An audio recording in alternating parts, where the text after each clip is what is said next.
1801년부터 1900년 사이를 19세기라고 하지요.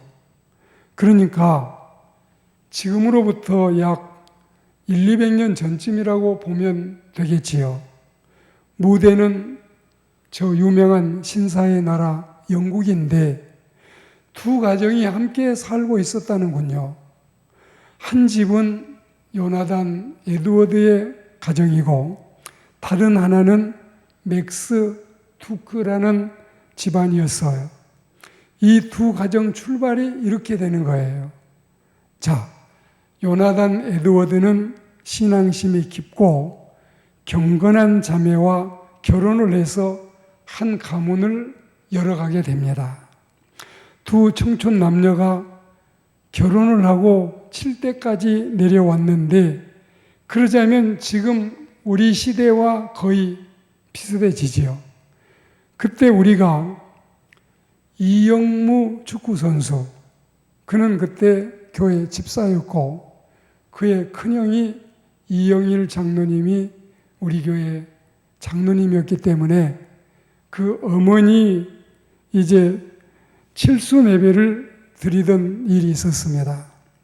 그러니까 한 3대쯤, 3, 4대쯤 그 가정이 내려왔는데 58명 이 자손이 불었다고 했고 한 사람 빼지 않고 모두가 신자가 되었다는 은혜로운 간증을 들은 일이 있습니다. 자, 그런데 거기에 비해서 이 요나단의 가정은 7대를 내려왔으니까 엄청나게 불었어요.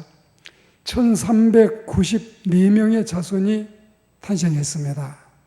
그런데 그 1394명 중에서 295명이 대학을 졸업하고 13명이 대학교 총장이 되었다고 하네요. 그리고 65명의 교수가 나오고 3사람은 국회의원이 되었으며 주지사도 3명이 나왔답니다. 수많은 자손들이 선교사로 보내졌고 판사가 30명 정도 나오고 변호사는 100명 나오고 그리고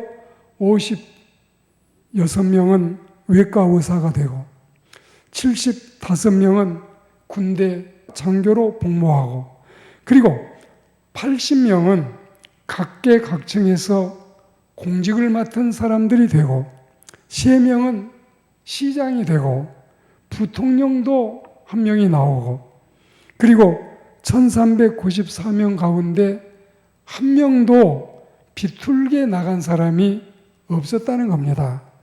그러니까 이렇게 신앙 가정은 7대 동안에 엄청난 복의 자손이 된 것입니다. 그런데 자, 이제는 좀 우리가 달리 눈을 돌려서 옆에 무신론자 앞서 말씀드린 맥스 듀크라는 사람의 집은 이 집과 너무 비교가 됐습니다. 자신이 신자가 아니기 때문에 당연히 믿지 않는 여성과 혼인을 해서 같은 정도의 기간에 560명 자손이 나왔어요.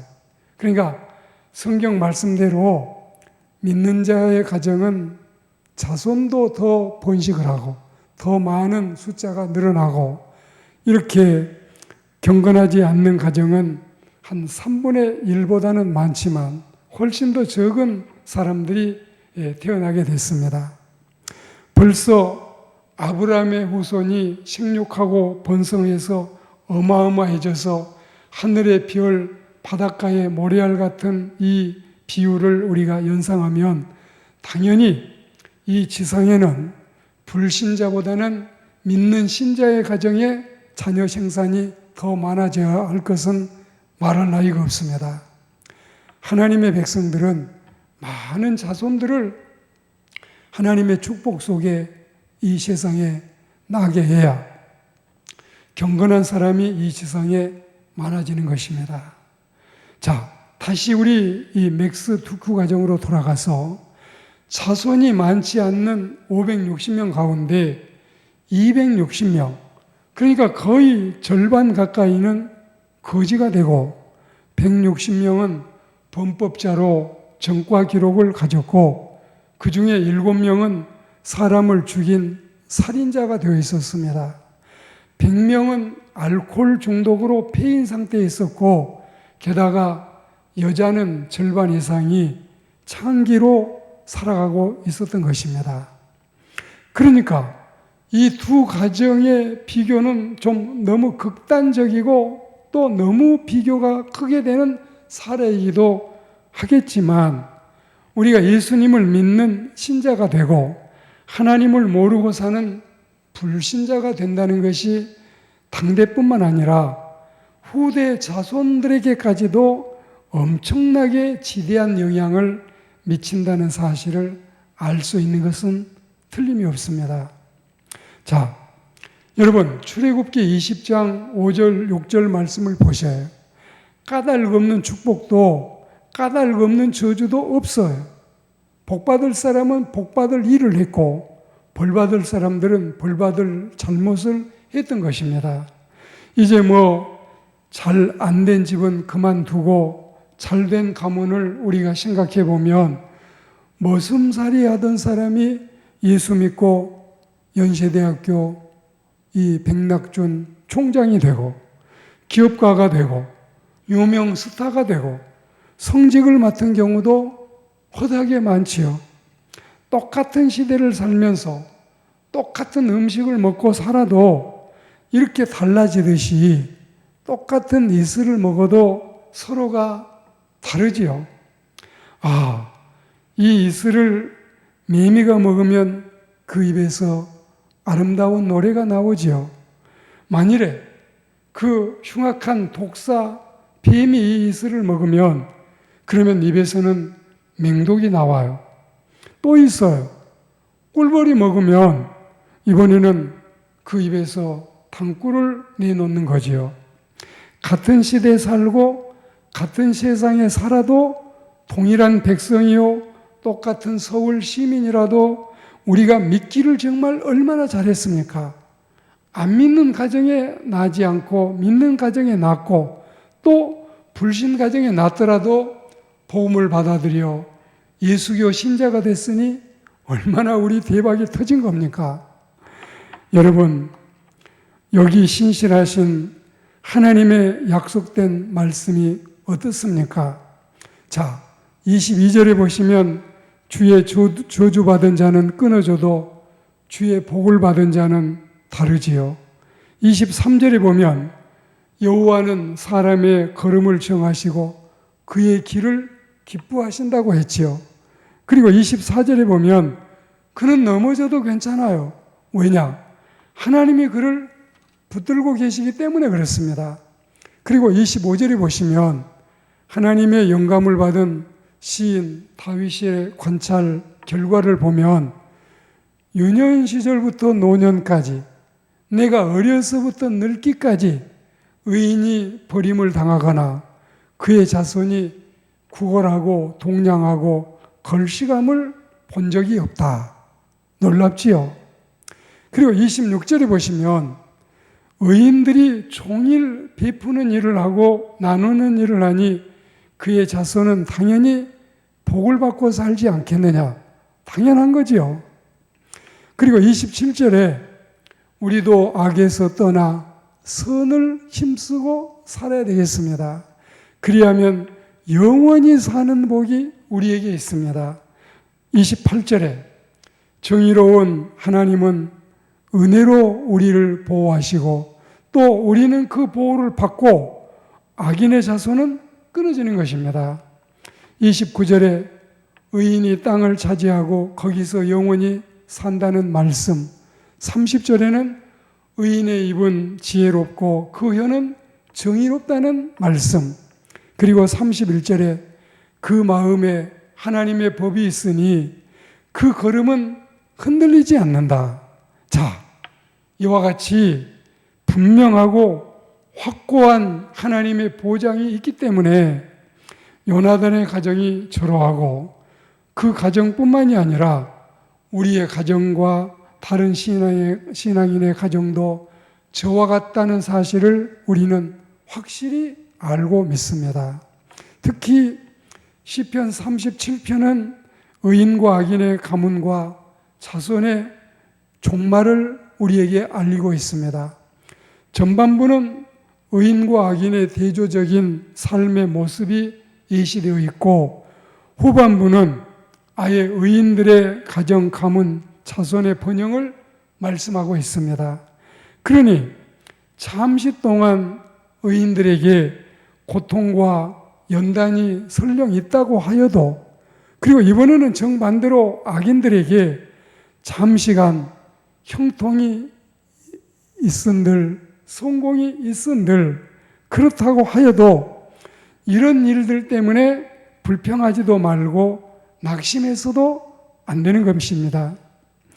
오히려 우리가 정신 차리고 해야 될 일은 따로 있는데, 물론 말씀은 앞부분에 있지만 다음 세 가지 중요한 대처 방법을 성경은 우리에게 제시하고 있습니다. 아주 중요하고 요긴한 말씀인데요, 잘 귀담아 은혜롭게 듣는 이 시간이 되기를 권면합니다. 첫째로 4절에 보시면 먼저 여호와를 기뻐할 일이다. 그리고 두 번째는 5절에 보시면 우리의 인생길을 하나님께 맡기는 거다. 그리고 세 번째는 7절에 있는데 잠잠하고 참아 기다리는 일이다. 이게 우리가 해야 될 아름다운 신앙의 자세입니다. 이 세 가지야말로 고린도전서 13장 13절 말씀에 그런즉 믿음, 소망, 사랑, 이 세 가지는 항상 있을 것인데 그 중에 제일은 사랑이라고 하는 말씀처럼 신자에게 오늘 이 세 가지 말씀도 필수적인 신앙의 덕목이 아닐 수 없습니다. 여호와를 기뻐할 일, 우리 인생길을 하나님께 맡길 일, 그리고 잠잠하고 참아 기다리고 인내하는 일, 이게 우리에게는 굉장히 중요한 신앙인의 자세가 되겠습니다. 저는 이 말씀을 풀면서 하나님께 맡기는 것이 바로 믿음이고, 또 참아 기다리려면 소망을 가져야 될 일이고, 여호와를 기뻐하는 것은 바로 하나님을 사랑할 때 가능하다고 보기 때문에 구약과 신약의 말씀이 서로 상통하고 있다는 사실을 발견하게 된 것입니다. 그리고 이게 바로 출애굽기 20장 6절에 보시면 나를 사랑하고 내 계명을 지키는 자에게는 천대까지 은혜를 베푸신다는 약속의 말씀과 그 맥을 같이 하고 있다고 하겠습니다.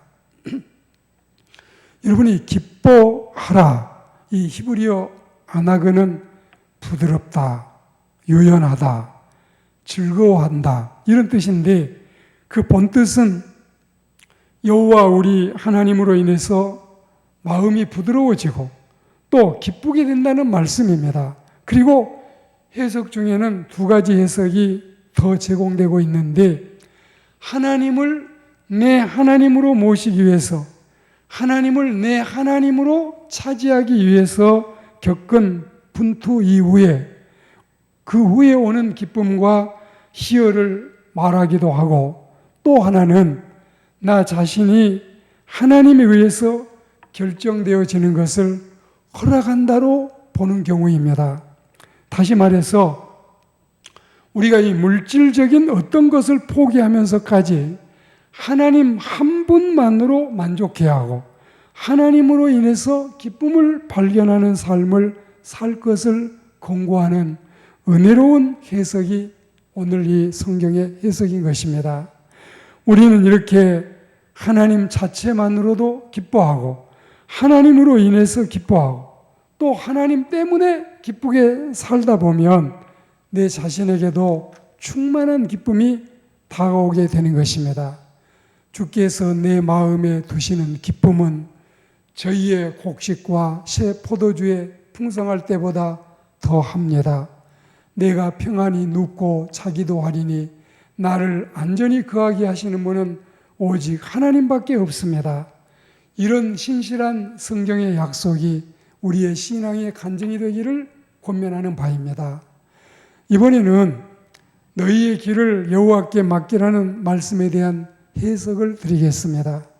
맡기라는 이 말은 히브리어의 갈날인데 옮긴다, 굴리다, 흘러내려오다, 혹은 신뢰하다, 뭐 이런 뜻이 있어요.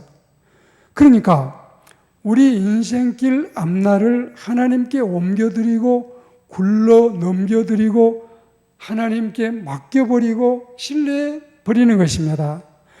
말은 옮겨드리고 맡겨드린다고 하면서 맡기지도 못하고 옮기지도 못한다면 진정한 신앙인은 아닌 거지요. 그리고 여기서 길은 더 차원 높은 의미가 또 숨어 있습니다.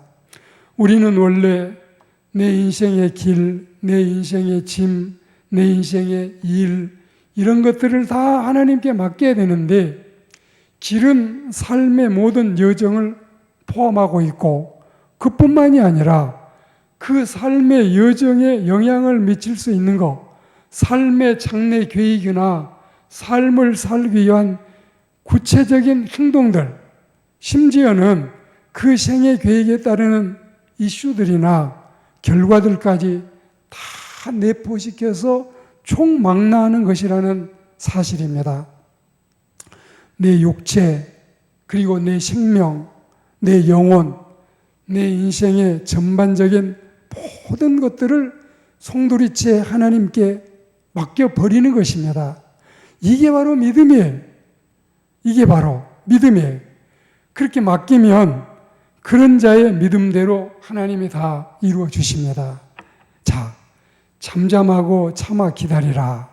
이것은 이제 할 수 없다는 자포자기나 이제는 다 끝났다는 끝장이 아니라, 절망이 아니라 하나님을 의뢰함으로써 하나님께 다 맡겨드렸기 때문에 불평하거나 의심하지 않고 마음의 평안함과 소망을 가지고 다 맡기고 우리는 적극적이고 긍정적인 노력을 기울이라는 뜻을 가지고 있습니다.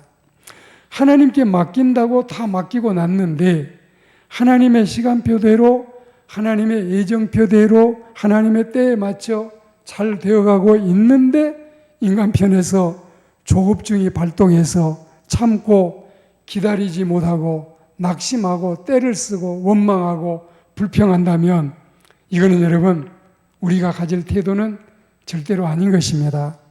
시험 들고 불안해할까봐 하나님이 미리 지침을 이렇게 내려주셨는데 참아 기다려라, 인내해라, 낙심하지 말아라. 그리고 하나님의 시간표대로, 하나님의 예정표대로 기다리라는 이 하나님의 약속을 우리가 굳게 믿어야 되겠습니다. 진정으로 우리 인간이 당면한 문제를 풀고 해결해 나가는 길은 하나님 그분을 통해서만 가능하다는 것이 틀림없기 때문에 다른 성경 말씀에도 이미 다 말씀을 해 두었습니다. 자, 시편 62편 1절에는 나의 영혼이 잠잠히 하나님만 바라며 나의 구원이 그에게서 나오는 도다. 그리고 62편 5절에도 나의 영혼아 잠잠히 하나님만 바라라. 무릇 나의 소망이 그로부터 나오는 도다. 은혜롭지요. 이제 오늘 말씀을 매듭지으려고 합니다. 우리가 세상에 태어나서 나그네로 한 생을 살아가는 도중에 어쩌다가 웬 횡재를 만나서 이런 큰 신앙인이라는 행운아가 되었을까요? 당연히 하나님의 작정과 하나님의 예정과 그리고 하나님의 섭리 가운데 되어진 일이지만 하나님을 내 아버지로 그 든든하신 하나님의 인도하심과 보호하심과 책임지시는 은총을 누리고 사노니 할렐루야 찬송이 저절로 나고 감사할 마음이 끝이 없음을 우리는 이 시간 고백합니다. 내 생의 대박 중에 최고의 대박, 내 생의 기적 중에 최대의 기적. 어쩌다 우리가 하나님의 가족이 되었던가? 어쩌다가 하늘나라 로열 패밀리가 되었던가? 이제 2대, 3대, 신앙의 대를 이어온 우리 가정은 말할 것도 없지만 여러분 당대의 주님을 믿는 가정이라도 앞으로 이제 우리는 일대로 끝나서는 안 되고 10대, 100대, 500대, 1000대까지 이루어져 신앙가족이 되시고 출애굽기 20장 6절에 1000대까지 베푸시는 그 약속을 우리가 내 몫으로 받아 누리도록 우리 자손들이 받아 누리도록 해야 되겠습니다. 자손이 생육하고 번성하고 땅에 충만하여 그리고 땅을 정복하고 성공도 하고 출세도 하고 머리도 되고 꼴이 되지 않고 여호와의 복이 가득하고 의인의 가문을 굳게 세워서 버림이나 걸식이 없고 은혜와 복만이 가득한 우리의 후손, 우리의 자손, 우리의 천대, 우리의 만대가 되기를 주의 이름으로 축복합니다. 아멘.